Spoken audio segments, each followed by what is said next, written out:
The Boston Tea Party is often remembered as a spontaneous act of protest, a dramatic moment when angry colonists dumped British tea into the harbor to defend freedom. Yet the reality is far less straightforward. The tea was not taxed more heavily than before. The protest targeted a private company, not Parliament alone. And many colonial leaders quietly benefited from what followed.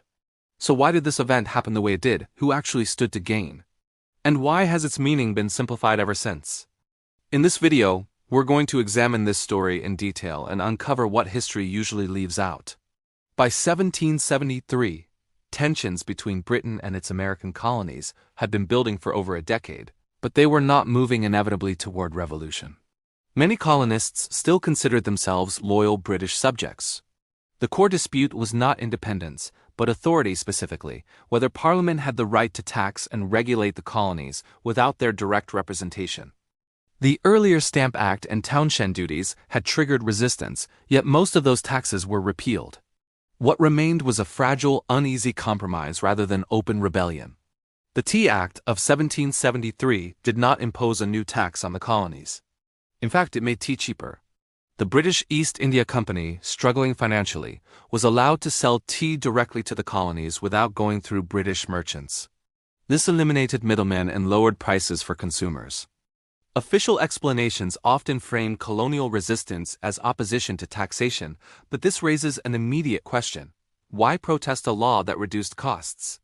The answer lies in power, not price. The Tea Act granted the East India Company a near monopoly on tea imports. Colonial merchants who had previously profited from the tea trade were excluded. Smugglers, who supplied untaxed Dutch tea, also stood to lose.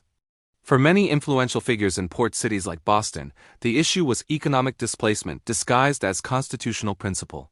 Opposition to monopoly became intertwined with opposition to Parliament. What complicates this narrative is the role of ideology. Even though the tax on tea remained small, accepting the tea implied acceptance of Parliament's authority to tax the colonies at all. Some colonial leaders feared that compliance would establish a precedent. Today it was tea. Tomorrow it could be something more consequential. The Tea Act became a symbolic test case, not because of its immediate burden, but because of what it represented in the long term. Boston was uniquely volatile. The city had already experienced violent clashes, including the Boston Massacre, and British troops were stationed nearby. Local politics were deeply polarized. Groups like the Sons of Liberty used public meetings, pamphlets, and demonstrations to mobilize popular opposition. These groups were not spontaneous mobs. They were organized networks with leadership, funding, and strategy. As tea ships arrived in Boston Harbor, resistance intensified. Public meetings demanded that the tea be returned to Britain. Royal officials, including the governor, refused. The ships remained anchored, unable to unload but also unable to leave without paying duties. This standoff dragged on for weeks, heightening tension and uncertainty. The situation was not chaotic, it was carefully managed by colonial leaders who understood the political stakes. On the night of December 16, 1773, a group of men boarded the ships and dumped 342 chests of tea into the harbor. They disguised themselves as Native Americans, a choice that was symbolic rather than practical. The disguise signaled a rejection of British identity and legal accountability. It also suggested collective action rather than individual responsibility. The event was disciplined and controlled. Nothing else was damaged. No one was injured. The message was precise. Official retellings often portray the Boston Tea Party as a unified act of popular resistance. Yet many colonists disapproved. Some feared British retaliation. Others objected to the destruction of private property. Even among supporters, there was anxiety about what would follow. This was not a moment of unanimous resolve, but a calculated escalation driven by a subset of colonial society. British reaction was swift and severe. Parliament passed the coercive acts, closing Boston Harbor, altering Massachusetts government, and increasing military presence. These measures were intended to isolate Boston and discourage similar resistance elsewhere. Instead, they had the opposite effect. Other colonies rallied to Massachusetts' defense, viewing the punishment as collective punishment.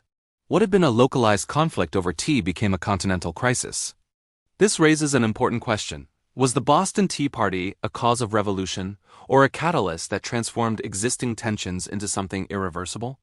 Some historians argue that confrontation was already inevitable. Others suggest that without the dramatic destruction of property, Britain might have continued pursuing compromise. The Tea Party forced both sides into hardened positions, narrowing the space for reconciliation. The economic consequences also deserve attention.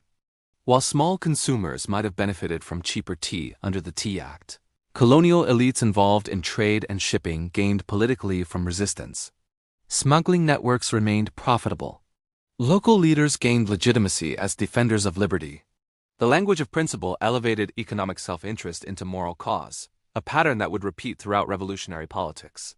The symbolic power of the Boston Tea Party grew over time. During the Revolution, it served as a rallying point. In later generations, it was transformed into a foundational myth, emphasizing unity, courage, and moral clarity. The complexities, the competing interests, the internal dissent, the calculated risks were gradually smoothed away. What remained was a story of righteous defiance. This simplification was not accidental. Nations rely on shared narratives to build identity. The Tea Party offered a clear visual symbol of resistance that could be easily remembered and taught. Yet reducing it to a spontaneous protest obscures the strategic thinking behind it. The men who organized the event understood British law, colonial politics, and public opinion. They acted not impulsively but deliberately. At the same time, it would be misleading to dismiss the event as mere economic maneuvering. Many participants genuinely believed they were defending liberty. Ideas mattered. Political philosophy mattered.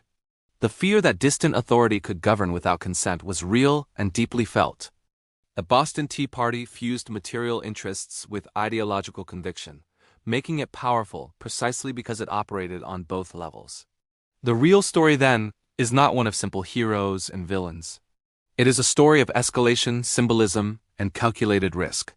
The destruction of tea was not an end in itself, but a message, a refusal to comply within a system colonists believed was being imposed upon them.